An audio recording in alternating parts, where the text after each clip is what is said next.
जिल्हाधिकाऱ्यांनी घेतला दिव्यांग सक्षमीकरण समितीचा आढावा।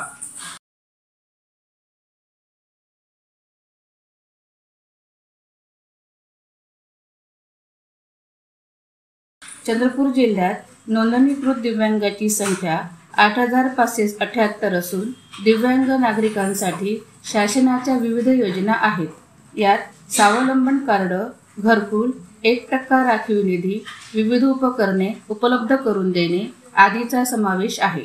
या योजनांचा जास्तीत जास्त दिव्यांगांना लाभ देण्यासाठी सर्व विभाग प्रमुखांनी योग्य नियोजन करावे अशा सूचना जिल्हाधिकारी विनय गौडा जीसी यांनी दिल्या।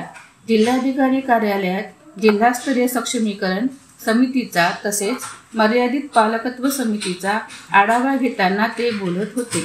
बैठकीला जिल्हा शल्य चिकित्सक डॉक्टर महादेव चिंचोळे, मनपाचे अतिरिक्त आयुक्त चंदन पाटील, दिव्यांग सक्षमीकरण अधिकारी धनंजय साळवे आदी उपस्थित होते।